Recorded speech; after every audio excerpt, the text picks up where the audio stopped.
Hello and welcome to Military Mantra. In this interview, we have today Air Vice Marshal Suryakant Chaplikar, AVSM Shaurya Chakra, who has served in Indian Air Force and is also a pilot with more than 7,000 hours of flying in various aircraft.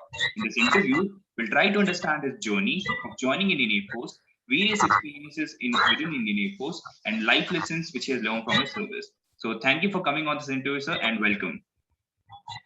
Thank you, Ras. Thank you for inviting me. I'm very happy to speak to youngsters through your channel. So my first question to you would be, how was your life before joining Forge, and what motivated you back then to join the Indian Air Force?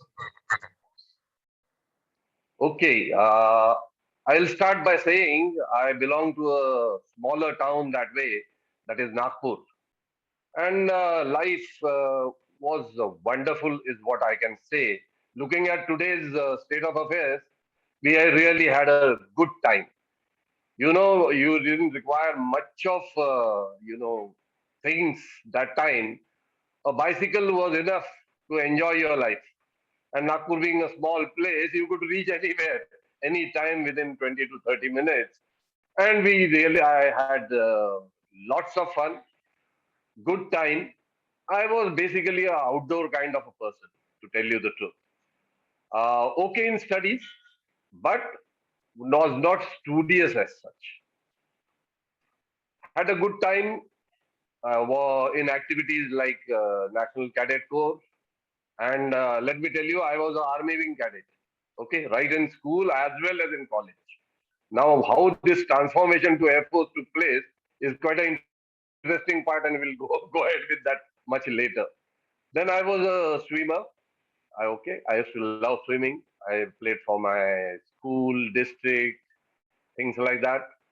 And in NCC, went for trekking, went to Himalayas. That was my first introduction to Himalayas, you can say, in which we went to Gangotri, Joshimath, Badrinath, Kedarnath, Valley of Flowers, Himkund.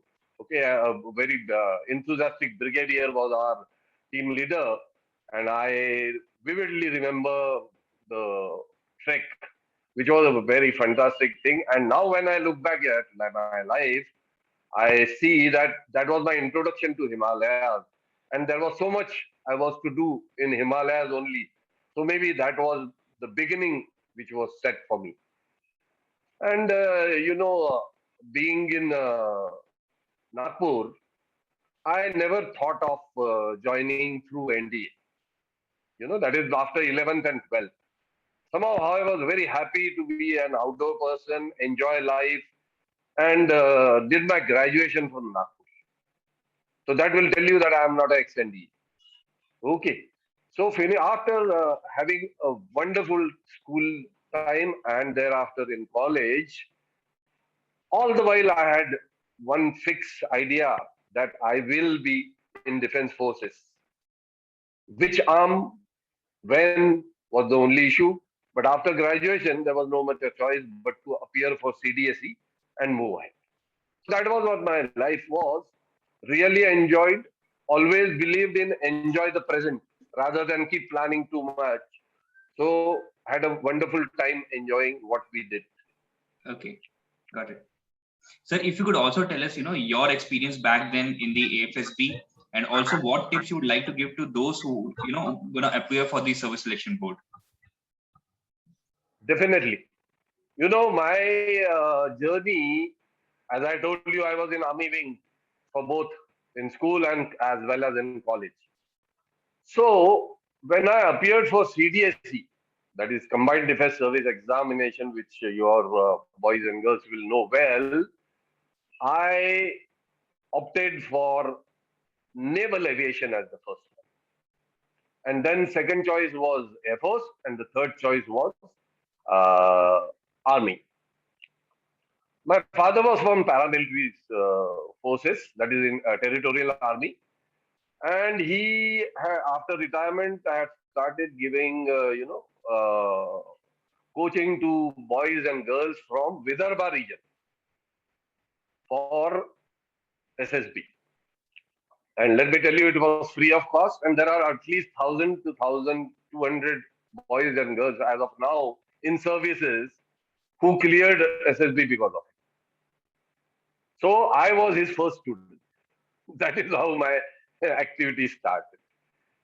So Air Force, I had not much of idea. CDSE, let me tell you, the listeners of yours, that CDSE is not a very difficult examination as far as the written thing is concerned. If you have done okay in 10th and 11th, and that combined course is always asked, the papers are not that difficult. Yes, but these days the competition is much, much more, and to be in merit, you have to work hard. But for that, some classes are required, or that is not a thing. So I never attended any classes, nothing. I prepared well for CDSE because I wanted to get moving faster because I had done my graduation and I want to get in the first chance. So I cleared the first CDSE in the first chance with my own studies. That is very important. Which I like to tell you. SSB, of course, my father wanted to start something like that. So I was his first student. Rather, we were a batch of three, and all three cleared in one go. I went for Air Force, other two for Army and Navy. So my father's first batch was all three services. To tell people about specifically when you want to join Air Force, there is something known as PABT, which now almost everybody knows, that is Pilot Aptitude Test and Battery Test. Now it is computer based, so it is known as CAPT or something like that. So this activity was not known to me. It has got a theory part and it has got a practical part. So practical part, PABT is done for pilots to check whether their psychomotor skills are good. It is basically the game of psychomotor skills. That is hand-eye coordination, ear, so reflexes basically, and they are natural. Let's be very fair to know about it. To be fair, they are natural. So my first advice to everybody is, if you don't clear PABT, don't think it is end of life. It is just that one part of the activity you are not up to it. But over the training and all you can do. But Air Force doesn't have that kind of money to continue training you and get you to the correct psychomotor skills and then make you a pilot. So second part comes SSB. In SSB, now after my father, I have retired, and now I also do guide people free of cost. Those who can't afford the fees which are in some thousands of rupees these days. So I do guide, and I am myself an interviewing officer. Okay, so I know now much about it. So for SSB aspirants, I will tell one most important aspect. They definitely will read through, join classes. The very most important aspect which tend to be forgotten and the classes don't cover is be yourself. What you are, present to the SSB board as you are, minus some negativity if you have, remove that. Don't pretend to be somebody else. Majority these days is trying to do that, to show that no, they are more fitter for defense forces. They tend to at times show what they are not. And let me tell you, SSB is a wonderful way of selection. There are a lot of people who have different ideas about SSB. They say it is backdated now. You need to do some new things to it.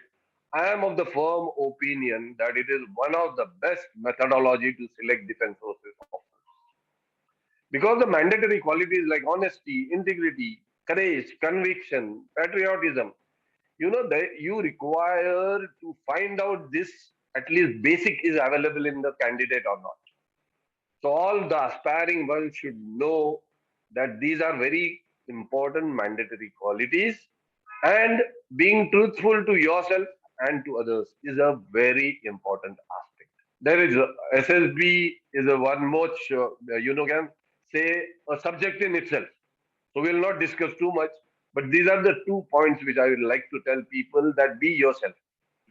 Don't try to mock somebody else, Got it. and be truthful. Hmm. Communication skill is one of the most important aspect of SSB. SSB has got a wonderful tool in that: psychologist, interviewing officer, and ground testing officers. There are three different officers who are trying to look at you and check in whether you have those traits which are required, so-called, for defense forces, which I told few of them. But they do this activity through different tools. The psychologist to psychological side, the interviewing officer to speaking to you very frankly, putting you at ease and opening you up and a frank discussion, and the ground testing officer test you in a group. So the tools are different, Raj. However, what they are looking for is common. That is the traits which are known as officer-like qualities. You can look around anywhere and you will find those. So these are my tips for the SSB Aspire. Got it, sir. Sir, if you could, also tell us your experience in the academy and also your first flying experience. As I said, I had no much clue about flying. That is why I'm speaking it very clearly to all, that there is nothing that you have to know about a field. As you keep going ahead, you can learn. If your psychomotor skills are okay, things happen. So here I was, Army wing NCC cadet, got into Air Force, cleared the PAVT in first go, and SSB also, and we landed up at Bidar. Bidar is in Karnataka. Okay, very small place and a wonderful training institution. We flew first trainer as HT2, Hindustan Trainer Mark II. It is a tailwheel aircraft, and there are many, many funny stories about this aircraft. It is one of the most difficult aircraft to fly. Why it was kept as a basic trainer, I don't know, just because it was a piston engine made by HL. Okay. Tailwheel has got some peculiarities. We will not go into the very aerodynamics of it or something like that. I'll just give you, as you are saying, some anecdote you want. So this is the one.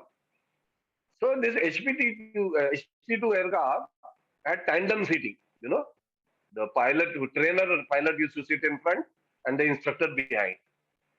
And because of its tail wheel, its attitude was like this. Means you are sitting on the top and you are not able to see that center line of taxi track only. So now how do you taxi if you can't see the center line? And the width of taxi track is just 50 feet. So a very funny way of taxiing was there in this aircraft. We used to move the aircraft to the left of center line, through the right window, look at the center line, and go along. Then move the aircraft, turn the aircraft to the right, see the center line from the left window. So like this zigzag, we used to travel so that we are in the center line. Now this aircraft had its own will when you brought the aircraft to land. That is because of aerodynamics forces. We will not go much into that. But the propeller turns clockwise or anti-clockwise. So there is a disc-like effect. Basically, in short, I will say it used to swing. Means moment you touch down, it had a tendency to swing left or right. And you have to have good reflexes to control it. Sometimes with some candidates, it has, when you come in a direction and land, it has swung once, full 360 degrees, again it is back in the same direction. But if it swung through 180 degrees and you are in opposite direction, then the problem starts. So it was a very tricky aircraft where we were quite scared of it initially, but that experience overall was quite okay and we moved forward. So this was the introduction to flying. I still remember my first flight. It was a 45 minutes, but I thought it got over in 5 minutes. Okay. So fast things happened. You are on ground, you don't understand initially. But in air, first time in your life, things happen so fast. The aircraft was very slow, mind you. It was a piston engine, slow aircraft. But for me, being first time, it appeared so fast that 45 minutes, 40, I thought, why in 5 minutes he brought me back. But when it was filled up in the author book, I came to know it is 45 minutes. So that was the beginning of my career in a aircraft known as HT2. And the batches which came after us were lucky that HT2 was grounded. and some new aircraft started for them, Okay, and got it. they were much better off. Mine was the last batch, you can say, for Got it. HP2. But it was fun. Looking back now, I can say it was a fun. Nice. So if you could also tell us, one day as a pilot, how does it look in terms of roles, responsibilities, and routine? Any ideal day? Yeah. Actually, it differs from the way you go, see it, keep going up. For a line pilot, it is different. For a flight commander, it is different. For a commanding officer, it is totally different. Maybe as a base commander, it is much, much lesser.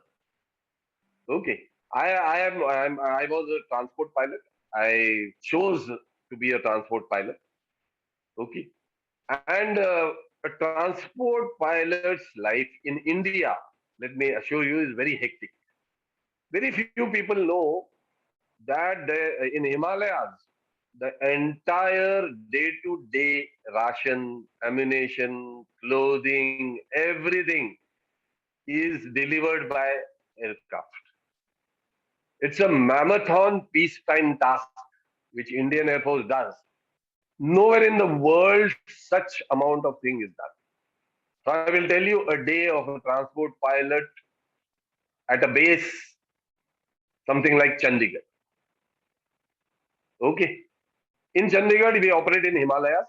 So basically, you have to go get airborne very early because otherwise the turbulence sets in. Okay. And so many people are dependent on you. So daily activity has to be done. So for the base, Chandigarh base as such, the flying activity starts 2 o'clock midnight even. Now you'll be surprised for a 6 o'clock takeoff. At sunrise, you have to take off. Why 2 o'clock? Because the loading of a huge aircraft, 5 tons, 25 tons, loading takes a lot of time. And before loading, the aircraft is to be serviced by technician. So the technician report at 2:33. Then the loading starts at 4. Then we land up there at around 5:30. Briefing is done for an hour and 6 o'clock is the takeoff. That early we move out.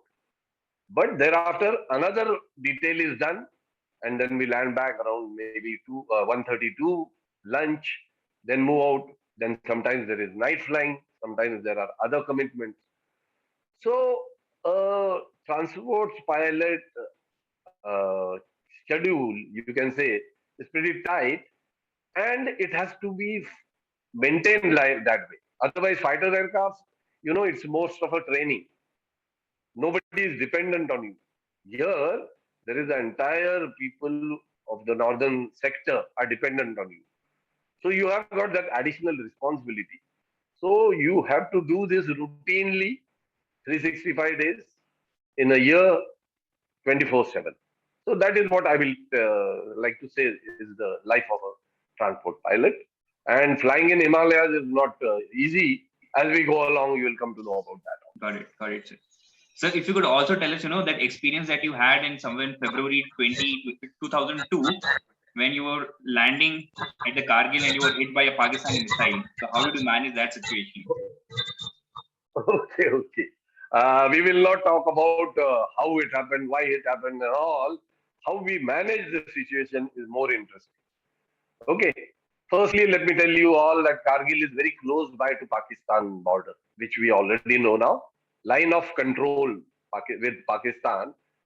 The Kargil is almost on the fringes of it. It is, you can say, around 8 to 10 kilometers aerial distance from there. So whenever you are going and landing there, there is a possibility, as it is said that from line of actual control, 10 kilometers either side, the both aircraft should not go. But here the case is, as I told you, it is this distance is 10 kilometers. So there are hardly any choices. So we definitely go. So anyway, what happened is on a particular fateful day, there was the inauguration of that airfield. Okay. So we were going, and somewhere the weather was, fair. However, it had snowed. So kind of a white sheet was all over. So navigation in hills is a difficult activity. That is what I will say and suffice with that. So as we were going and that the point we came to turn, I heard a thud on the aircraft. You understand the thud is kind of a bang on the aircraft. If a bird hits your engine, kinetic energy converted into that noise comes. So I thought there is some bird which has hit us on the right engine, and in the cockpit all lights lit up, fire warning started coming into the earphones, fire, fire. So the first actions are kind of taped up, you can say. These are very critical emergencies. So they are react emergencies, we call it. So there are fire extinguishers available in the aircraft. So quickly I fired the fire extinguishers. They are not huge ones, smaller ones. Then you have to cut off the fuel. You have to cut off the oil quickly. That I remembered. I did that. And we could extinguish the fire. And this was very close to Kargil, and we were at 16, 17,000 feet. Now, what happens in a twin engine aircraft? One engine is knocked off. You cannot maintain height. The power required is lesser than the power available. So the aircraft slowly start descending. Now you can't descend too much because there are hills. So it's a kind of a tricky situation. So I quickly extinguished the fire. I feathered the engine, and we were on one engine now. So we had only one choice. If such thing happens and the aircraft cannot maintain height, you have to get down in the valleys. And some valleys are really narrow. Okay. So almost hugging the hills, we continued. We called off landing at Kargil because it was not possible. Kargil, a single engine landing is impossible because it is a shorter runway and the approach which you make is much steeper. So we called off that. We headed towards Leh. On single engine, hugging the hills, in valleys, with lesser power, I took the aircraft and landed at Leh. I think such single engine landing in hills was the first case in an AN-32 aircraft. Got it. And it is not an easier thing. We will leave it at that by saying it's not easier because the reasons I told you. Continuously aircraft is drifting, there are high hills, there are mountains above you, the valleys are narrow, and you have to reach the distance also. True. And while landing also there are difficulties because you don't have that full power. So you have to select your undercarriage lane. Anyway, we landed safely, and on ground when I looked at the aircraft, there was a big hole in my right engine. Okay. So we immediately knew that it was not birded and it was a missile fired by the Pakistanis. Okay, got it. Now, God's grace, the wonderful machine, the Russian machine AN-32, and the training of Indian Air Force saved us that day. That is what I will say. Okay. Plus, destiny we keep talking about. This is how it comes handy. The luck factor was also there in that the missile has got two fuses. One is heat-seeking. It's a heat-seeking missile. So wherever the exhaust is, when missile fired, that goes and gets into the exhaust, and it reaches the proximity of the aircraft. The proximity fuse works, and there is a blast which takes place. Now, if this fuse fails, then when the missile impacts the aircraft part, then the impact fuse blows, and again fragmentation takes place. In my case, both the fuses failed. Their missile, both the fuses failed, and that missile went like a projectile through my engine. That is why there was no fragmentation. Otherwise, the aircraft would have been broken into pieces. So God had decided that I have to be in this world to do something more, much and better. So, with the grace of God, and as I told you, the very beautiful machine and training, we landed at Leh. That is all the story about a single engine landing in Himalayas, which is quite rare, let me tell you. However, why it happened and all those things were to be found out. The organization has got its own way. So there was court of inquiry, things happened. Okay, who was right, who was wrong. But however, I moved up in life and continued flying thereafter also. Got it. Sir, you were also the first one to, land the AN-32 at the high altitude advanced landing ground like, Daulat Beg Oldi, Fukche or Nyoma. And you can also tell us the significance of it as well during current times. Yes, definitely. Kargil happened to me in 2002, as you said. Thereafter, organizational issues, court of inquiries, who is right, who is wrong, all things. I was captain of the aircraft. So, the responsibility is mine. There is no doubt in that. And I took that responsibility and said, whatever is wrong is mine. Anyway, I moved on, came to Nagpur on posting, and thereafter moved up in life. You don't, setbacks always are there in life, but you should not give up. If you are right, you should continue. And I did that and I continued. And to my, I was so confident about myself that whatever happened there was not because of my doing wrong. And I controlled the full incident very well and I did back. Yes, I was captain of the aircraft, so certain blame was with me. But then I was posted to Chandigarh again. When Kargil happened, I was flight commander of that squadron. Now I was posted back to Chandigarh, which very clearly said that what happened in Kargil was not taken against me. That was the wonderful thing. So I was posted as CO there, commanding officer for the N-32 squadron again. Daulat Beg Oldi has been non-operational for 43 years. Last aircraft which we landed there was somewhere in 1962, and thereafter I think in 67 and 96 earthquake took place. And whatever was of that airfield, because of the earthquake, right in the center of the airfield there was a crevasse, almost 15 to 20 feet wide and 100 feet in length. So it became disused. And mind you, it was not a runway which is bitumen surface or concrete. It is just mud surface which is compacted for landing. So you can call it a runway. Actually, it is not. Okay. And it is at 16,700 feet, the world highest airfield. Anywhere in the world, it is the highest. So when I was CO, we used to drop. There are, Johnny's posted there, Jawans are there, Army Jawans are there. So their daily ration we used to drop through air. It is in containers, a para drop is attached to it. You push it, open the tail of the aircraft and push it, and that falls in that designated place and they collect it and go. So it was going on like that. So while doing this, I used to see some faint marks of a kind of a lengthwise a runway surface. So somehow I thought strategically this thing is very, very important. Now let's talk about strategic importance. As you said, people should know what is the strategic importance. Why I got it done is very important aspect. It is just 6 kilometers west of line of actual control in China, with China, right? It is 12 kilometers southeast of line of actual control.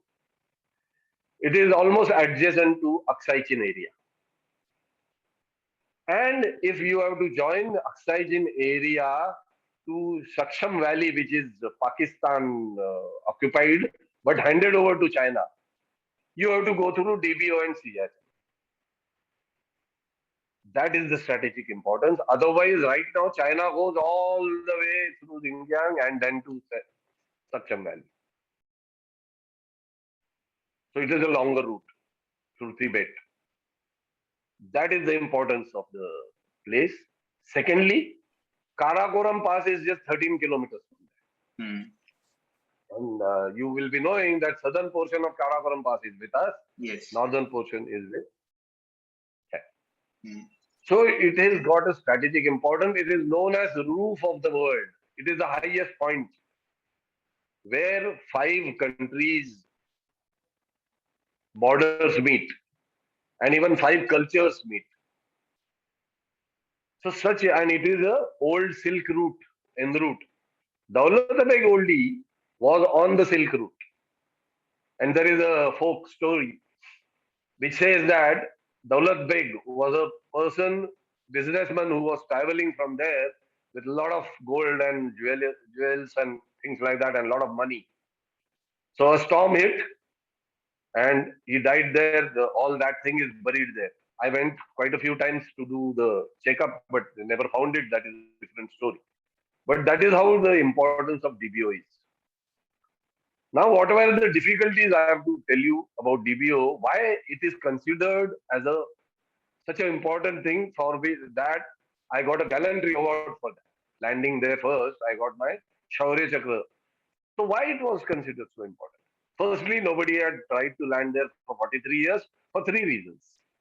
Number one, there is no aircraft in the world which is made to land at 16,700. It can land, but you cannot switch off the engines. Because if you switch off the engines won't start. Because the air in the air is rarefied and the oxygen in the air is less. Because rarefied, so the required oxygen is not available during starting process, so no aircraft can be started. That was the most difficult part. Secondly, DBO geographically is a very difficult terrain. It is kind of a small valley around which there are mountains ranging from 22,000 25,000 feet. So it kind of forms a bowl, and the base of the bowl is runway. When you go take the aircraft inside, now you are committed to land because if your engine fails, you cannot climb out of that. So geographically difficult. And third, as I told you earlier, also very close to the line of actual control from China. China never wanted us to land there and start it. So that was the importance of that place. Got it. My CNC, Air Officer Commanding in Chief there, was an excellent leader, Air Marshal Barbara. I put up a proposal to land there, and he was the person. I can say with a lot of confidence because he was there, it was possible. Otherwise, earlier also a lot of people had proposed, but it didn't happen. So now this was the reason because of Barbara sir, he accepted my proposal. I planned it. The army did a lot of work. Army did a lot of work, and they flattened the area, and they did a lot of work on the ground. And thereafter, the airfield was prepared, and you know, 16,700 feet, where 40% of oxygen is less than the mean sea level. Army men working on ground. You can imagine when I used to go to check the surface whether tough or not. If I walked 4 paces faster, then you would go unconscious because of lack of oxygen. And there the army jawans worked, moved the road roller and prepared there. Flying wise, it was difficult, as I told you. The radius of turn is difficult. The landing, you are committed to land. You cannot switch off the runway. The surface was, kind of a kacha, okay, unpaved surface. So a lot of dust used to rise. Lot of dust used to rise. So dust. Then these were the difficulties. So it was considered, but I thought strategically it is very important. So I proposed to my CNC. He was an excellent leader. He led from front and said, "Go ahead." Got it. So much so that when I flew the aircraft into DBO, he was on board as a passenger. Okay. To just boost up our morale because it was a difficult activity. If the aircraft went wrong, some unserviceability took place, we would have had a problem. Okay. So that is the story of on 31st May 2008. Okay. We created a record of landing a twin engine aircraft at the world's highest airfield. If you have time and I will, you can show your audience small clip of landing, then they will understand why it was so difficult. Got it. How much dust. Yeah. That is. So once we did this, my youngsters, my squadron youngsters were very keen to do something more. It's a nice thing to lead a bunch of pilots who are very enthusiastic.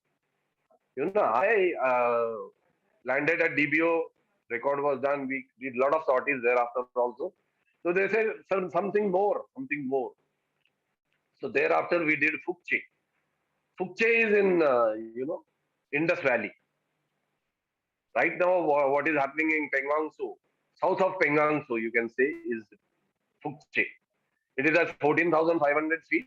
There was a runway earlier, but never people landed. So we landed there in November 2008. The third airfield that is, you mentioned, Neoma. From Indus Valley, valley goes towards Leh. So if the valley goes towards Leh, and if there are problems, the Chinese try going there, we wanted some airfield in between Leh and Indus Valley. So we selected Neoma to be the place. Again, an airfield was constructed there. When I say airfield, Raj, please understand, it is not a standard airfield, vitamin surface. It is Kacha. When you see the video, things will be clearer. So 3 airfields in 17 months we reactivated.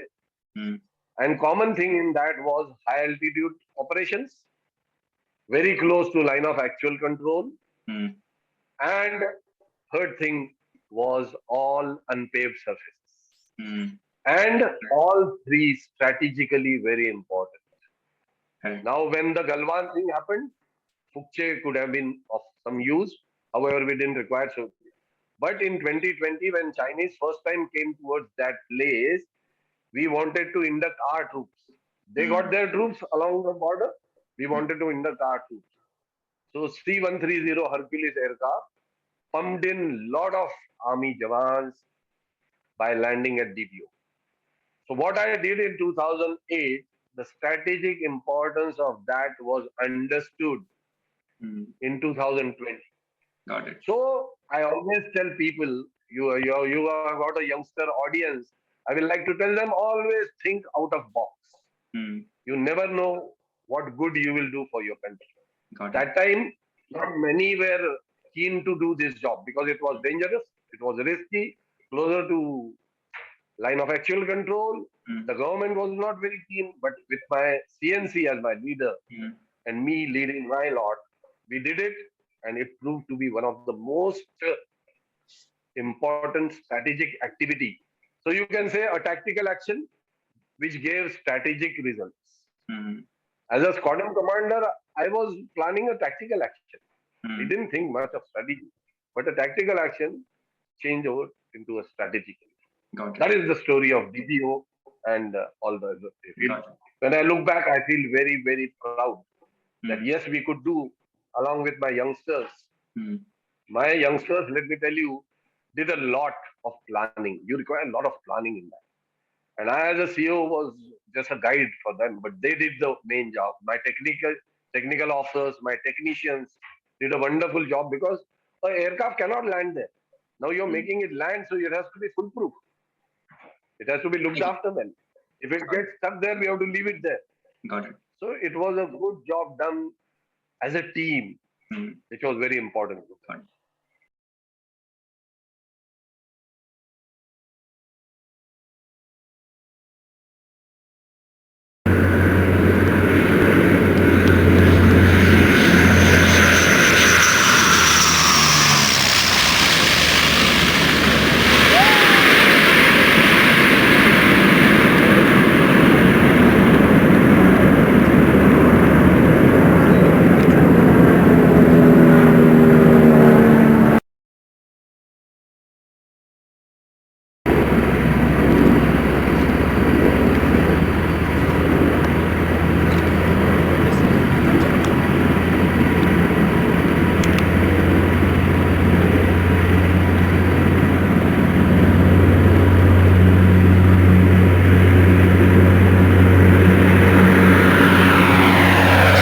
Sir, if you can also tell us, any 3 life lessons from the Indian Air Force which you still cherish and would like to share with the audience. Any 3?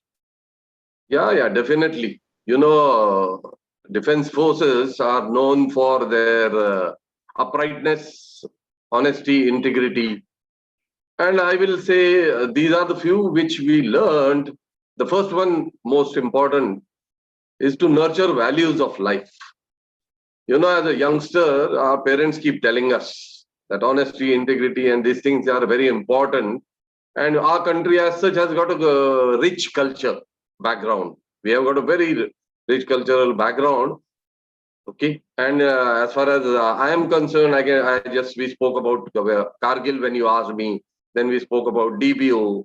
Now what I learned in services came handy to me when I was in trouble, or you can say there was a problem. In Kargil, we met with you can call it accident only. We survived. Thereafter, there were usual activities like court of inquiry, who is right, who is wrong. I only held on to one thing, which I was taught well, and that is values of life, and topmost, I will say, is honesty and integrity. I said what has happened there, I will say so. And mind you, that was the right thing to do. That is how I moved up further up the ladder and retired as the Air Vice Marshal even after that incident. So, nurture values of life is what I will tell the youngsters. In services, it comes automatically. But when you are in civil, you are in an environment which is different. And presently, definitely it is different. You have to make effort to nurture these things. And almost every parent tell you to do that. Only we find that as a difficult path, and so don't do it. Got it. Second one is, I will say, luck factor, yes. Some call it destiny. But when you are depending on destiny or looking forward to that, you should get help from this factor. One should always know, and I will tell you here that destiny is not a matter of chance, but destiny is a matter of choice. The choices you make in life. When you are in trouble, do you go the honest way, a difficult, treacherous path, but will you go that? Then only destiny will help. So don't take it as destiny by chance will pull out of a situation. No. The choices you make, on that depends the destiny. Third and most important, and this destiny is not a matter of chance and matter of choice. I learned very well during my Kargil and thereafter during DBO also. I made the choices. People were not ready to undertake that activity because it had a lot of risk. The government was not too keen, you can say, because of China factor. Okay, but because we made right choices, there we got the what you say, you can call it success or whatever we wanted to accomplish the goals we could. Lastly, the leadership. Again, I learned this from my incidents of Kargil and DBO. In the DBO, when I proposed this, that I want to land at Daulat Beg Oldi, the highest airfield in the world, I was a boss or a commander at a tactical level.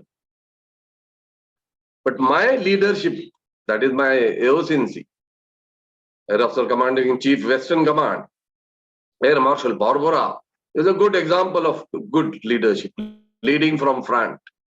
I was going to do the planning. I had proposed. I was going to fly myself. I was going to do the landing. But then somebody had to take the responsibility. And responsibility comes in the picture only when things go wrong. And I had learned that from Kargil. So here I got a boss and saw a boss who was ready to go against everything. And here there was a officer who was ready to believe in me, even if I had that one hiccup, you can call it as Kargil. Got it. So I really believe in leadership and defense forces. You see plenty of examples of leadership, or you can call it team building for civilian terms. That is another good thing. So I will say nurturing good values, destiny, believing in, but believing that destiny is a matter of choice and not chance, and leadership or team building. Got it. These are the three things which I give a lot of importance, which I learned during my tenure. Got it. So my last question to you would be, a lot of aspirants would be watching us. So what will be your message to all those who want to join the armed forces, be it Army, Navy, or Air Force? Okay, before that, we said about leadership. So it's my pet subject. So I'll just give you wee bit more about leadership. Okay. Because let me tell you why I'm insisting on this. Because it is lacking. In our country, definitely it is lacking, because we have made leadership as a definition for only political leaders, where we have gone first from. Leadership is not that. Yes, in political leadership also there are good leaders. However, each and every person should have leadership qualities. And leadership qualities is nothing very difficult to understand. There are a lot of books, there are a lot of literature going around. I will put it in a simple way. It is art of accomplishing something more, much, much more than the science of management say is possible. That means what is important? Out of box thinking, which is not very evident in our country, especially in youths. You need to think out of box, have good decision making, okay, and you will find things working out well. Okay. And a leader, when you want to be a leader, you should have three queries always to yourself, so that you can be a good leader. Why, how, and what? As a leader, you have to ask why. And here I will give you example very clearly. Why was a question for me and why was a question for my boss? Why is nothing but the belief or the vision. I had a vision, my boss had exactly the same vision, but from a higher level. So we had a vision, we had a belief that this landing is going to change the strategically lot of things in this country. That time it was not considered a good thing. It was out of box thinking. So many difficulties, so many risks, but that why we could answer very clearly. That is, I could answer to my juniors, he could answer to me, or he got convinced with my thing. Second is how. If you have a vision, how you are going to reach that belief, how you are going to fulfill. You need to explain to your people. And let me tell you, your aspirants also should be doing this exercise right from beginning now. Even this helps them in SSB or whatever they want to do in life further. So how you are going to do? Just having belief. Otherwise, you say, keeps using the word dream. Dream I don't like much, because belief and vision has got a solid datum, okay, on which you can build up. Dream is in kind of in air kind of a thing, activity. So how you are going to achieve it? You have to tell your people. When I put across my DBO point of view to my youngsters, I still remember the day, and I'll tell you the anecdote. I got them into a briefing hall just before my CNC was to come to the station, and I was going to put up this point to him. So I told them, I'm planning to land at DBO. I told them the importance, everything. And let me tell you, there was a pin drop silence. Because nobody has done that. These boys had operated in that area. They knew the risk. They knew what all can go wrong. However, when I explained them the strategic importance and why it needs to be done, and how it is going to help our army, okay, slowly the discussion started. The atmosphere started easing out. Okay, it is a teamwork. Let me tell you, I alone could not have done it. So if I have a vision, I have to let my colleagues, my subordinates know that how we are going to achieve that. Last but not the least is what. For what we are doing it. So when you are trying to say how you are going to do it, what will get answered automatically sometimes you will have to specifically answer that. So that is the importance of leadership. And I, through practical examples during my service tenure, has learned about it. So I thought it is nice to put across this to your viewers who are thinking of joining the defense services. Leadership is a very important aspect of defense services, because every person, it is a, in management, you do management degree, you learn how to do HR, human resource management, you learn everything. In defense, that is not so. You are a lieutenant, you are inducted, straight away there are 20 people below you. And your baptism starts with fire. You're put there and then you learn the nuances of management. That is the difference between an MBA and a defense officer. So leadership is a very important aspect. Anyway, to tell your aspirants, I will say, please be yourself. Don't try to copy anybody. Encourage new ideas. What I talked about out-of-box thinking, that maybe because I joined services, my out-of-box thinking was landing somewhere or flying, related to flying. But that is applicable to everybody, all aspirants of yours. So encourage new ideas. Most important, I will tell them, live in present. Yes, you are a student, you are aspiring for something, you want to gain something, so you should put in effort. However, don't forget to enjoy life. Because when you reach your goals and look back, and if you find, oh, I didn't do this, it's not going to come back to you. Okay, I've gone through this and I'm telling you happily, right? When you asked me the first question, I'm not an ex-NDA. Yes, I'm not, but I enjoyed my school life, college life. And when I look back, I don't feel anything any regret that, oh, as a youngster, I should have done that. I went for movies, I enjoyed life, I played sports, I did trekking, I did NCC, whatever. But achieved what I wanted, because when it came to CDSE and SSB, I blocked the whole other things, concentrated on that and moved ahead. So my live in present is very, very important for this difficult times like COVID also. Okay. And you should encourage discussions at home, with your teachers, with your friends, your communication skills improve. Okay. You tend to gain much, much more knowledge. It is any day better. Knowledge through communication is better than knowledge through internet. You know how much rubbish is floating around on internet. I keep taking classes for a few people, and when I ask them, what do you know about SSB? They tell me all the rubbish they have picked up from internet. Some boys and girls go, they don't clear the SSB. They have an idea of SSB in their mind. So they come out and express that and feel that is the idea. Why it goes wrong? Because they are not seeing the other side. As an interviewing officer, I know the other side and the side of the interviewee. So I can say so. So you do your work, and best part is communication to people, encourage discussion and develop your communication skill.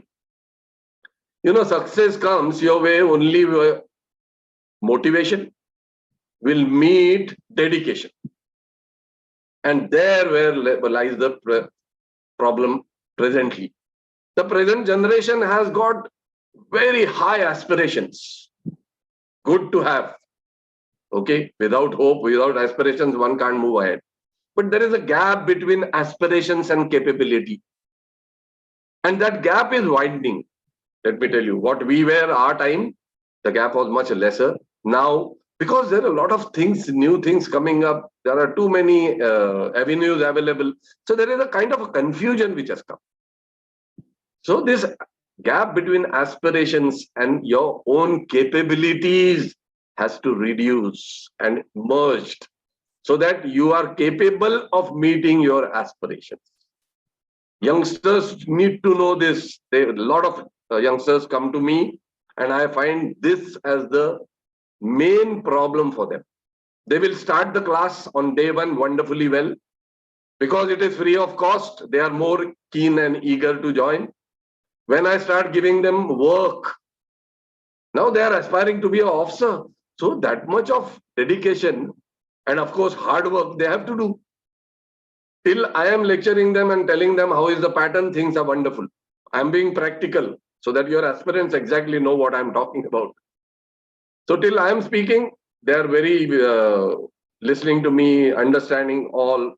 When I start telling them, now you start developing communication skills, and I start taking group discussion, lecturates, group planning, where they have to work and come, you will find the candidates dropping out one by one.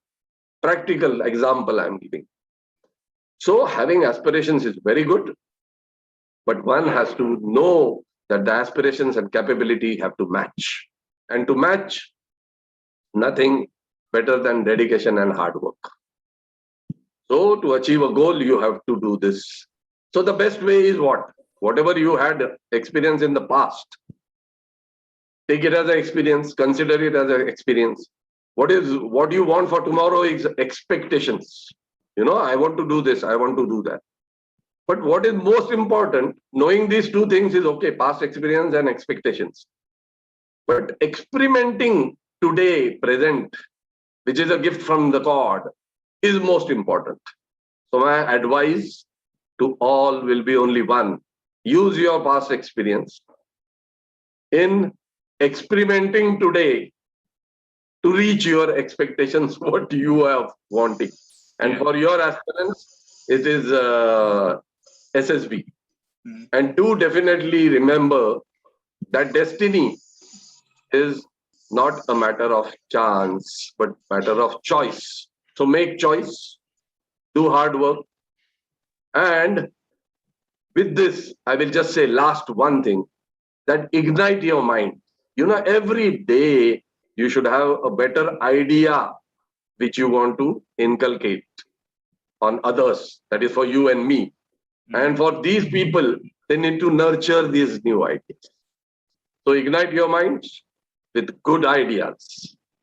Okay, there is a lot of stuff coming from all over, but you need to concentrate on good ideas and get inspired. And getting inspired is the first stepping stone to success. And for your aspirants, that is SSB.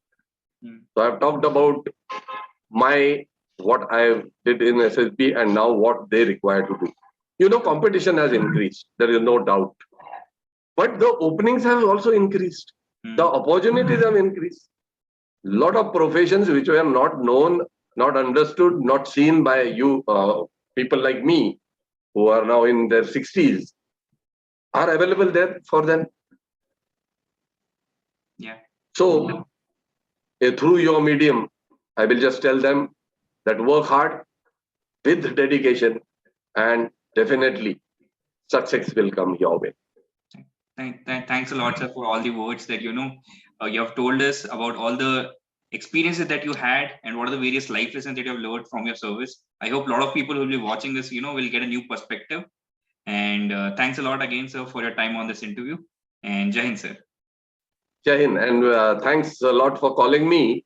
And I have related all what I wanted to say with my experiences so that people understand that I have told in the beginning very clearly that I am not a very studious guy or not a very intellectually very high caliber, but a normal person like all your aspirants.